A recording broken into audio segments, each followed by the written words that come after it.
All right.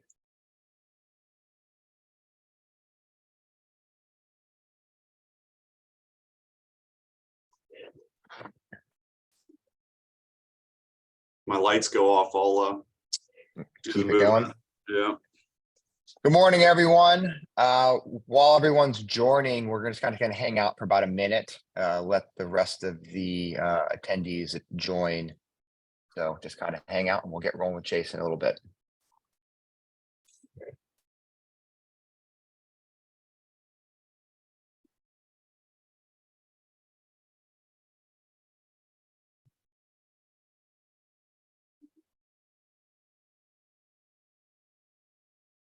Good morning, all. Again, we're going to wait for about one more minute before we get rolling with Chase. Just let the remaining individuals join the webinar.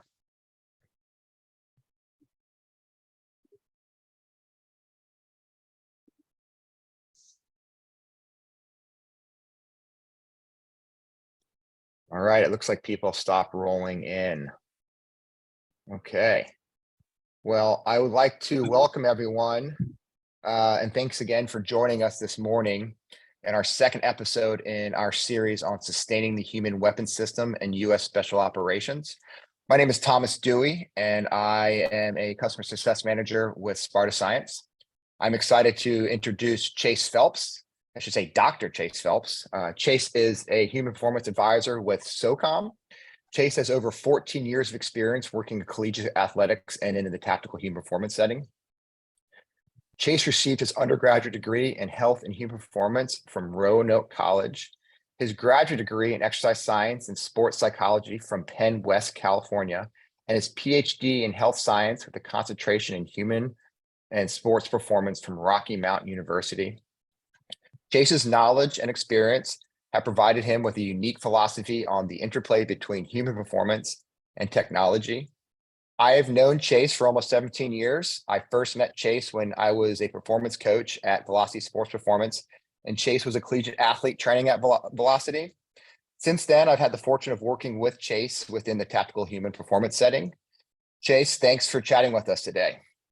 Yeah, thanks for having me. It's kind of crazy when you said 17 years because it has been. You've helped me a lot along the way, so it's kind of cool that we get to kind of catch up like this. Yeah, you were that first time I was coaching. I moved up to working with the collegiate athletes. I felt like you were a cool big kid, even though I was older than you. I was like, oh, I finally made it to work with the not just the high school kids. Yeah. So no, it's been cool that we've continued our relationship through these last 17 years, and you've been we've been working in tandem in a lot of these same places. Yeah. So let's get you rolling. Could you provide a summary of your career? Additionally, how and why you got into the industry? Yeah, 100%. I think, you mentioned I was a college athlete. So really, I got into the career basically because I was training. Like I wanted to find a way to better myself. I was kind of a good athlete, but not a great athlete. And so I think that's probably a common story for a lot of performance coaches. We found that through actually training ourselves to be better, to catch up with the people who are naturally and genetically gifted, that, hey, there's a science to it. It's pretty amazing that you can actually improve like that. So I actually started, working with Todd Williams and yourself back in the day. So 2004, 2003, I was training under him, and pretty fortunate that I actually got to kind of intern under Todd as I was going through my undergrad. So I, kind of ahead of the time period when you're typically doing your internships after the fact, I was kind of watching him train other groups, tagging in, hanging out, and doing all that stuff. So I basically was like, all right, I can actually hang out in a gym for the rest of my career. Like I could be a professional meathead kind of deal. And obviously as time progressed, there's a whole lot more to the science behind it, and why, I kind of fell in love with the problem solving aspect of how to help somebody, kind of squeeze out all of the trainable factors that they may have for their sport or their occupation. But I kind of bounced around. So I played college sports, and from there I worked at Radford University for about a year as an intern. I did ODU. I was at IMG Performance Institute. I got hired from there to Hampton University as an assistant strength coach. And within the first 6 weeks of being in Hampton, the head guy quit and left. And so I basically took the reins of a, Division I football program. We had basketball. We had all sorts of sports. And, I'm like 23 years old, kind of like faking it till you make it kind of deal, which was great. It's trial by fire. But I kind of think back to some of the things that I was doing and, how immature you are at 23 and you're like, holy cow, like, they actually gave me a job and paid me money. Yeah. But at the same time, it really kind of like ignited the fact that like, hey, I can do this. I'm young, but I'm capable. I really love being in the competitive environment. And so from there, I worked with some private clubs, some Rush Soccer, which is a local soccer academy program in the Hampton Roads area. I was working with a former, my alma mater high school. I was coaching lacrosse and then working as a strength coach for them. And then I was working under Chris Ullum and Todd at Waring's a little bit. So it's a private facility training athletes. I got picked up, this is basically the biggest catalyst in my career was getting a job at Naval Special Warfare Development Group and getting hired onto that staff there. And that really basically changed the trajectory of my career. It opened my eyes up to, yes, there's tons that can be done in the weight room that, strength and conditioning as a foundational part of performance is critical, but that there's so many other factors to it that I had no exposure to. And so my time there, I was there for a little under 3 years. And, I know the program has grown and doing great things, but, my time there definitely opened my eyes up to, some of the other domains that I needed to learn about, the nutrition piece, the cognitive piece, a lot of great coaches there too. But I was fortunate enough, I got hired on at Stanford University to take over and really start the sports science department there. They had some bioengineers and biomechanists in their human performance lab, but nothing that was truly applied. And so my job basically was to take some of those concepts and scientific principles. How do we bring it actually out to the field and make changes in real time for those coaches and athletes? Which, my time there was amazing. I really was exposed to basically all 36 sports, which in itself, every sport has a different personality, has a different demand, different needs analysis. And so it kind of forced me to be adaptable and go into scenarios where I had no gymnastics, I didn't know anything about gymnastics. And I'm having to kind of learn, watch practice and absorb some of the technical aspects that they're trying to, sharpen. And then how do I take my, strong understanding of biology and physiology and kind of mesh those two worlds together to maximize some of the, the things that we were trying to work on for them. So that was a really great experience for me. I'm not going to lie, living in the Bay Area, super expensive, but it was beautiful. The weather was great every day. It's hard not to be, happy to go to work when you got some amazing athletes and beautiful weather. About 4 years ago, I made the transition back to the tactical setting. So I'm in my current role as human performance advisor. And so I'm in a leadership role now. So it was definitely another kind of step up in my career progression. And we have multiple HP staffs across different locations that I'm kind of tasked with leading and providing support and administrative kind of guidance on. Yeah, it's funny that, you and I, in a way, have my first mentor was Todd, which it seems like it was your first mentor as well, which is super cool. And it's crazy how many great strength coaches came out of Hampton University that have worked with SOCOM, Sean Hall, Zach Knott, you. So there's this pipeline that was feeding all these great strength coaches into SOCOM. So it's super cool. I remember one time when you and I were chatting and you're like, yeah, the evolution of a strength coach, you go from a bodybuilder to a power lifter to a functional coach to now it seems like a sports scientist. It's kind of funny how you fought, how in general strength coaches go. When you're 16 years old, you're just bodybuilders, you want to get big and strong, and then you take it into all these other directions. With that there, right? What are your thoughts on the evolution of sports science within athletics and more specifically within the tactical population? Yeah. I mean, just to kind of piggyback off that saying, that was kind of a Mike Boyle thing. And then I've, tagged on the sports science performance piece because I think that's, where the field has definitely exploded. So when I took the job in 2016 at Stanford, the concept of sports science was really in Europe and Australia and some of these other countries, outside of the US. So, obviously the US had a fairly developed strength and conditioning pipeline, and especially in collegiate pro athletics. But, this concept of monitoring and performance monitoring really hadn't hit yet. So, I know there were a couple programs doing it, but basically there was no template, there was no like, hey, here's how, you should do this. Like, I kind of went into it being like, I got to learn as I go, take what I know, and then kind of merge it with the needs of the teams and the athletes. And so obviously, gosh, that's 7 years ago now. You're seeing sports science jobs posted everywhere. Almost every Power 5 program has a sports science person, which I think is great, right? Like, as the field expands, there's all these new skills and different ways to help improve performance for the student athletes, or the athletes in general, or even the tactical operators, or whoever we're talking about. But I also think, it's kind of, because there isn't like a clear consensus on what sports science is, it's left up to kind of vague interpretation of, sometimes people who don't necessarily know what it should be. So, I think it, like I said, you've seen a kind of evolution of sports science as like, hey, we're going to investigate the key principles and underlying successful traits associated with sporting success. And then now it's kind of turned into like, well, we just want to have somebody who can basically analyze tons of data and provide visualizations, right? So I think we've kind of shifted to a little bit of jumping ahead, where like, hey, we want to aggregate data, we want to analyze it, we want to do machine learning, we want to do AI, we want to do all these things that's going to give us this massive, expansive picture on what's happening with our athletes or our end user. But I think a lot of what may have been is being skipped is the fact that like it's a scientific method, right? Like, it's basic research methodology that kind of sets you up in your processes to actually find out the answers and information that you want to find out as you go.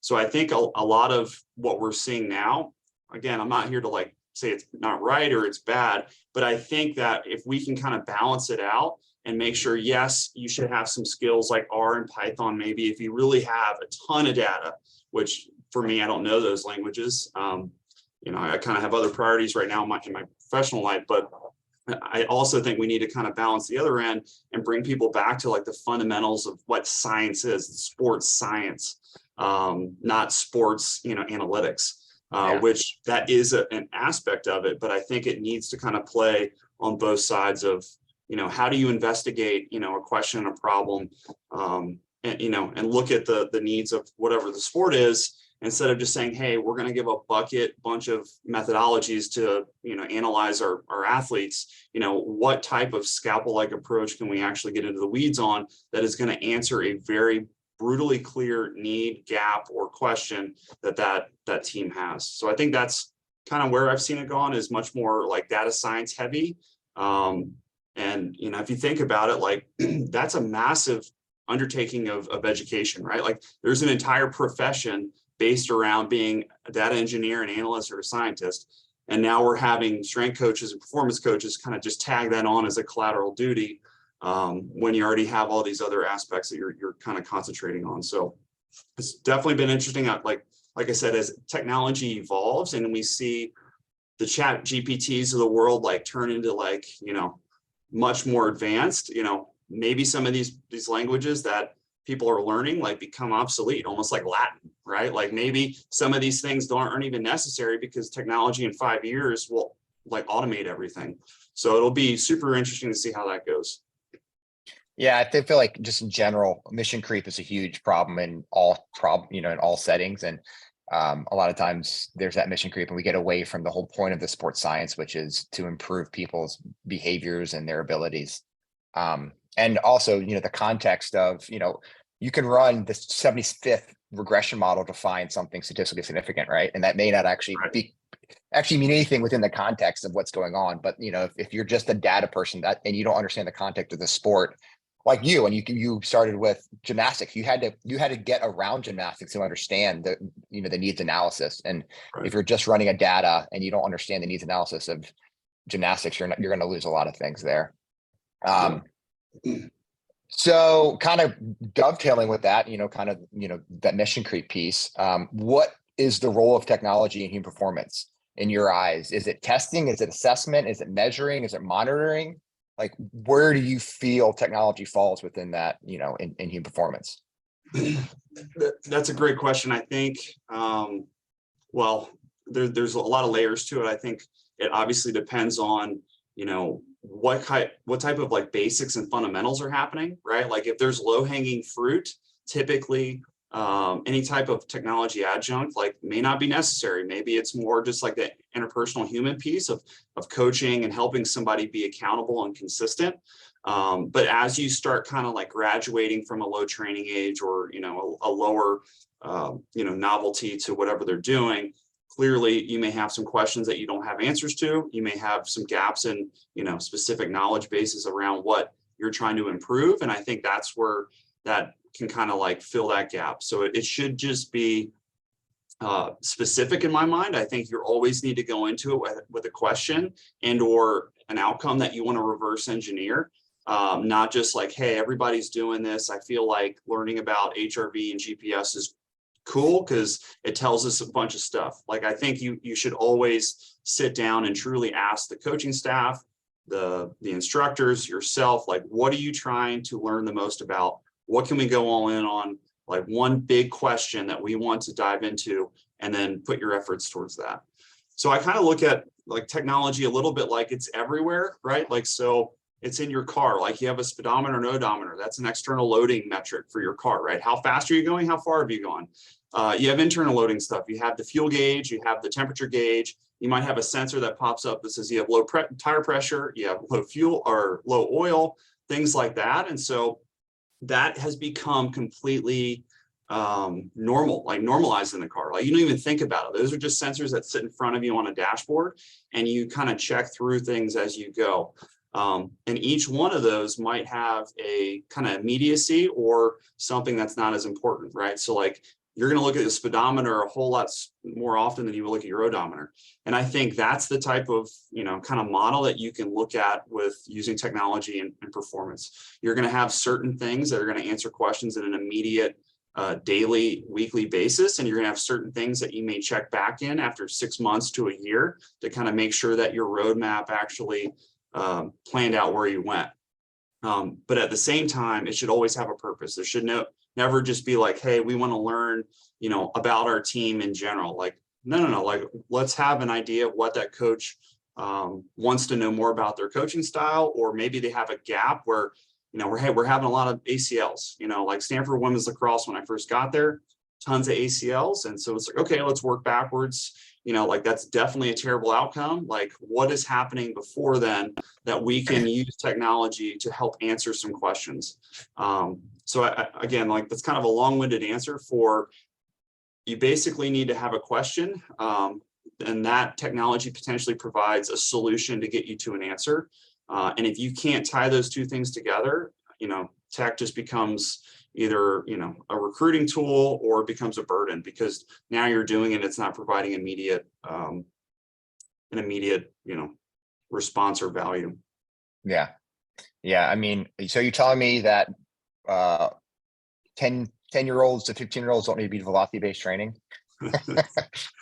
If you got a beast of a 10-year-old, maybe, but I have some grown men out in the gym right now who we were movement quality, good progressive overload, and press repeat. So yeah. I think there's definitely a time and a place. I'm all for trying things and being innovative, but I think you take care of your 80% and get all the foundational blocks built, and then you add in some of those tools, and I think it can be super valuable with the right questions being asked that they will help answer.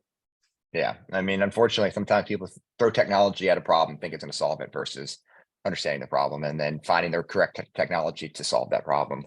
Yeah, 100%. I think too, just to tag in one more thing on that is, when you look at the collateral demand that it might add to a person's day or plate or schedule, I think that's huge. And we always kind of look at it from a couple main pieces of like, hey, is this going to add a ton of time to what I have to do on an already busy day? And is this going to provide value in some form of immediacy to who I'm working with, so they actually believe that what they're taking the time out of their day to do is providing value as well. Yeah, it's definitely got to be, efficient with the capture, and also provide that immediate feedback for the person to buy into it, but also sometimes you just have to capture data to look at things long term. So like, Sure. how do you you got to message that well to the athlete, to the operator, like, hey, you're not going to get what you need out of it right now, but after we capture all this data and we can look at it, we can maybe find some stuff. A lot of that within the tactical community is kind of that brain health stuff. I think we're behind on that data capture, and we're not really sure what's going on with the brain health there. But we haven't captured enough data because the data we were trying to capture, the technology wasn't there, and or we couldn't get as many people to test. So kind of easily dovetailing. I'm doing a great job here. I'm dovetailing these questions perfect with each other. So bringing technology in, what constraints exist in implementing technology in the tactical space? And do you have any suggestions or pearls of wisdom on how to mitigate some of those constraints? Well, I think the biggest constraints are, well, there's a couple, but globally, we'll just call it, talking about the military maybe specifically, is data privacy, right? So how are we protecting some of the people that are, serving our country, and where does that data that may be collected on a piece of tech go, right? Is that protected at a certain threshold? Is there PII, so personal identifiable information on there? Is there PHI, some health stuff? So, with the HIPAA piece. So I think that is a huge dynamic right now, because we know that as technology evolves, there's more technological ways to hack into databases, right? So we can't just like massively go, crazy and just put people's information in there and not actually, give thought into where that may be going. So a lot of what we deal with is like dumbed down technology, right? So standalone platforms, which obviously makes things harder because we're losing the connectivity. We're losing some of the cool features that companies like, Sparta and other companies have, that are streamlining a lot of the hard work that may provide, quick information for us that we can't do. So that's definitely a piece that I think is a constraint. I think more from just the setting and the population piece is consistency, right? Like one of the biggest constraints, is finding ways in a really transient and a lot of travel, a lot of training, people are gone a lot. How do you get people to do things consistently in really suboptimal conditions? And so, if you can find tech that can actually kind of go with them and provide a minimally invasive way to provide information, I think that's always going to be probably for everybody the best way to do it. But especially when people are traveling, I think it's clear that, in the military, different from college athletics, most people have a family or some type of personal dynamics that plays a role. They have responsibilities outside of work. They have life issues that pop up. They have divorces. They have deaths in the family. All these things that, I think sometimes we forget about, that plays a massive role in how the success of a tech will be implemented. So I think, there's a lot of pieces to it, but, the data privacy thing is huge. Like, as people way above my level kind of navigate this thing, COTS wearables aren't going away. The demand for, biometrics and user feedback is just growing.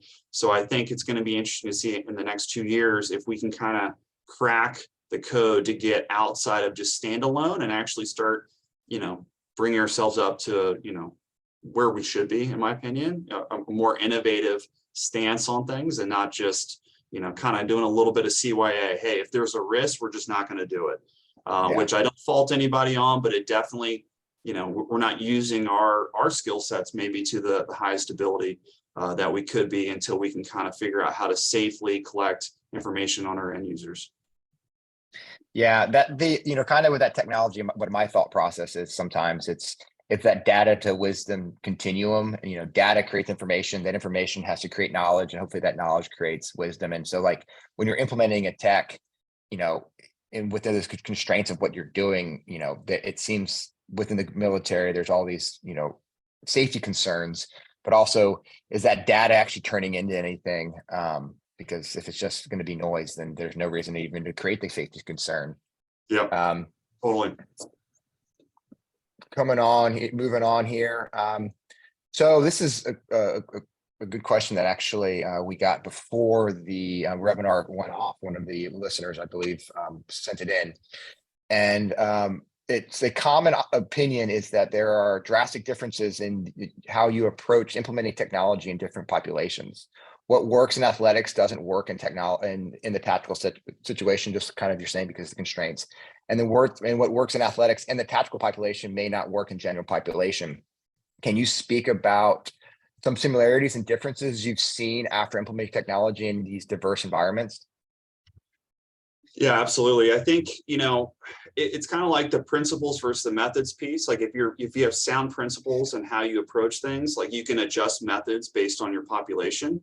So I think if you have a strong fundamental knowledge of the domains that you may be trying to enhance or optimize for performance, nutrition, strength and conditioning, performance rehabilitation, the cognitive dynamics that have definitely got a lot more attention.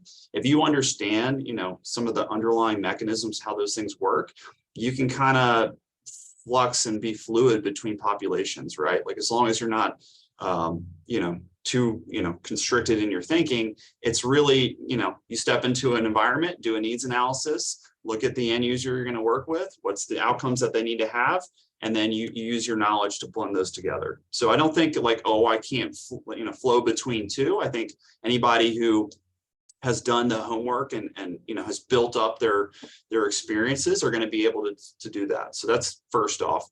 But I do think there's a complete difference between athletics and tactical population. The control, the predictability in athletics, like specifically college. I know in the NBA and the NFL, they have insane schedules and travel, which creates a whole nother set of issues.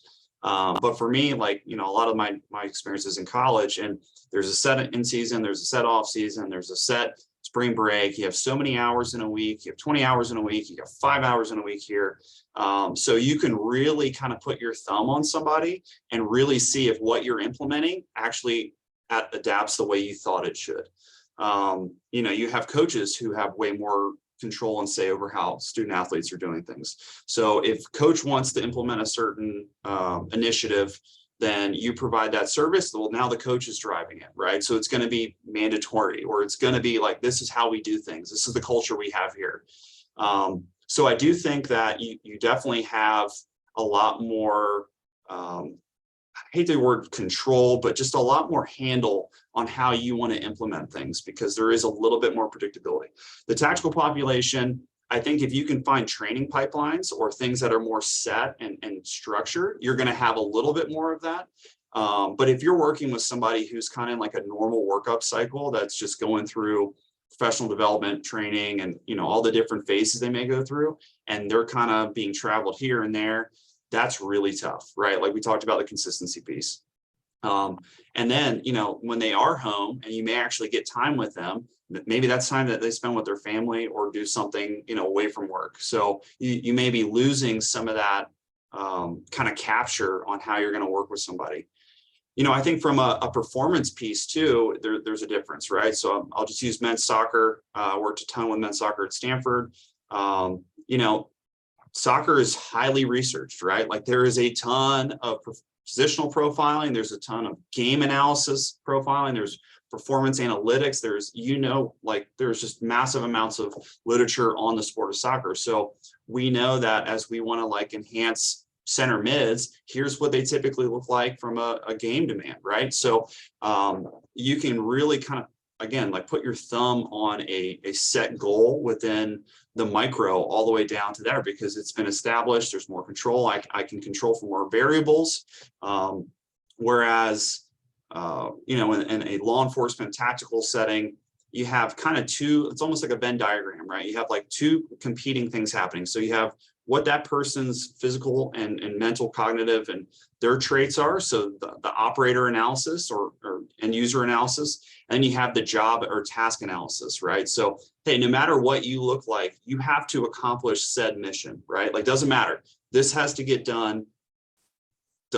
Okay. On the other side, you may have somebody who's 6'5", 240, or you may have somebody who's 5'7", 150, right? So they have drastically different, characteristics as athletes, and how they perform the work that gets said mission accomplished may be totally different. But regardless, you still have to help them get to the point and bring up certain variables that may be limiting or maybe their strength so that they can accomplish that task or mission. So I think that's really for me kind of the differentiators. But again, anybody who's listening or, young coaches all the time, I'm like, you cannot spend enough time learning about those domains and really making sure that you're wired tight when it comes to the underlying physiology and factors that go into how the human body moves and works. Yeah. What's your thought on like behavior change with like using the tech piece there? Totally. 'Cause I feel like in sport, it's sport, like you don't really, because you can be more specific with it.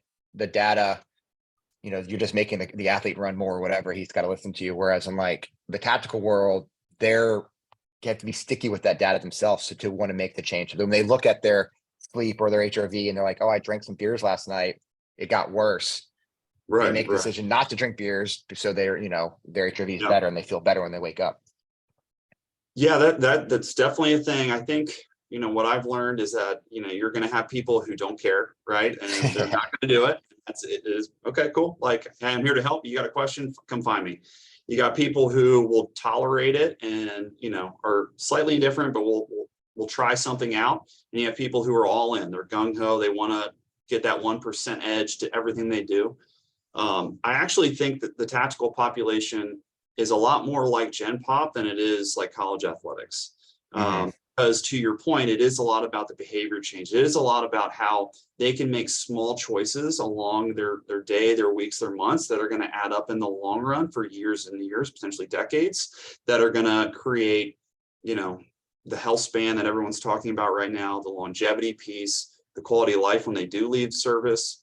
And so a lot of that for me is, like we talked about the operator analysis and then the task analysis, if it's very specific, some people might be doing some high level hardcore stuff. And then maybe there is more acute performance variables that we want to hammer with them, but a large portion of people are still kind of in like a slower build tempo of what they're physically being required to do, which then, it is more the long game, that slight edge. How can we make small, impactful decisions that don't overwhelm you for the long term? Nice. Moving on. So, do you have any pearls of wisdom for interpreting data from technology, that you can let the listeners know about? How when you look at technology, how are you going to interpret it?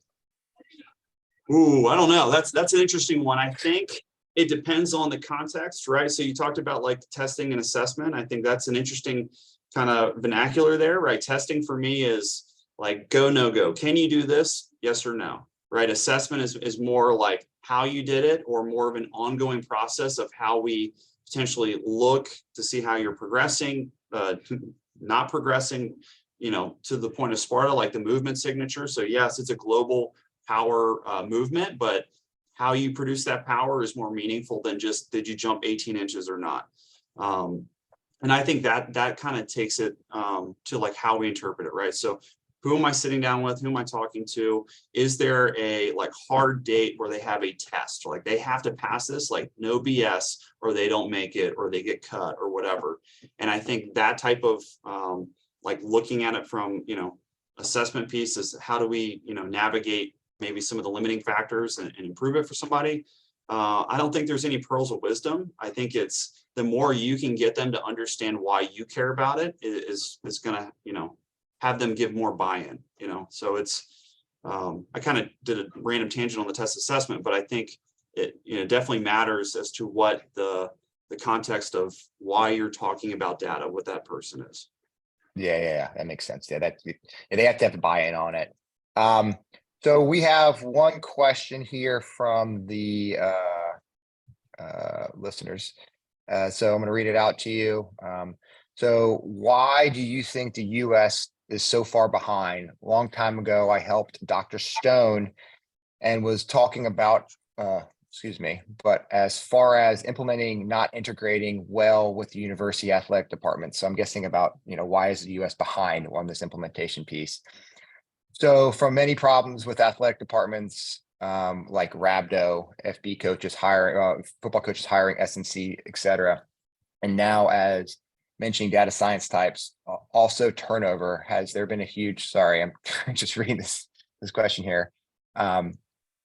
So kind of why do you think the US is far behind on the data science piece?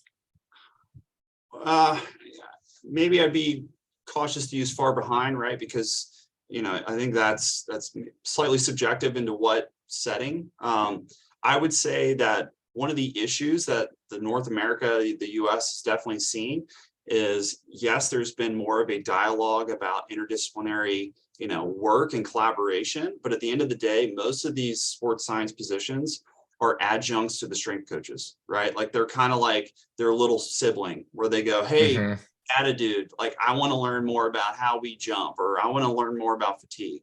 And so they're almost like the assistant to the assistant strength coaches in some context, right? And I think, money talks, right? So if you look at some of the Power 5, strength coach salaries, it's $400K up to $1 million now. Like I think I just saw one of the leading strength coaches making like $1 million. And so if you're, on staff, those salaries are going to be 1/10 of that sometimes, maybe less. And that says everything. Like who's got the leading the charge basically. And so a lot of times you're going to kind of in the US that you fall into the demands of who's at the lead, right? And obviously there's a cultural piece too, right? Like I think we can look on the sidelines on Saturdays, and you see how the strength coaches are acting. They're running around, they're jumping around, they're the hype guy, they're doing all this stuff. And, most of the time they're brought in just for a culture piece, quote unquote culture, right? And the coach views them as, hey, you're getting so much time with them that I'm not there. I want to make sure that you're reinforcing behaviors and things that I want. So I think the true science of it gets left behind for culture and, bravado sometimes and hype. So unfortunately, I think that money talks. Yeah, 100%. We got another question here. So how do you address measuring and maintaining health metrics across SOCOM when each service still maintains its own standards of measurement? So, speak broadly and generally here. You don't have to get so specific, but what are your thoughts on that piece? So we walk the line of balancing requirements with best practice, right? So we have requirements that we are mandated to fulfill that we have to get. And so doesn't matter what I think, we got to do it, right? Like, cool, roger that. We're going to do this. But then also on top of that, like how can we kind of blend and make sure that some of those requirements actually provide us, ground level practitioners with information that we actually care about. So we try to kind of blend, if there's some options or leeway on like, hey, if you're looking for a lower body assessment, well, can it be, something else besides just the deadlift? Could it be force plates? Could it be, something that's going to give me more information that I can actually train somebody better versus just providing a data point that's going to go into basically a program justification or ROI PowerPoint at some point. I think that's important. I think that's kind of a tough question because really, to the point of the constraints that we deal with, like everyone's so different, like I might have a really, really fit 40-year-old and I may have a really deconditioned 27, 28-year-old who's kind of like aged, rapidly with some of the stressors or things they've been through. So it really just depends on what they have going on. But kind of bouncing back, there are some requirements that no matter what, we got to answer, but how do we make sure that we're maximizing information that actually informs athletic trainers, strength coaches, cognitive, the whole piece? Yeah, I mean, Congress pays the bills. We got to do what we need to do to keep that money coming in, to keep the operator safe. And then, you're there on the ground, really helping them out. Well, I really appreciate your time today there, Chase. We learned a lot. It's been great knowing you, and our careers have blended together. But you've definitely surpassed Todd and myself with your knowledge and experience. So thanks again for your time today, and thanks for everyone listening. We will be continuing the series. And we'll be putting out future dates on the socials. So thanks again for everyone, and thank you, Chase. Thanks, everybody.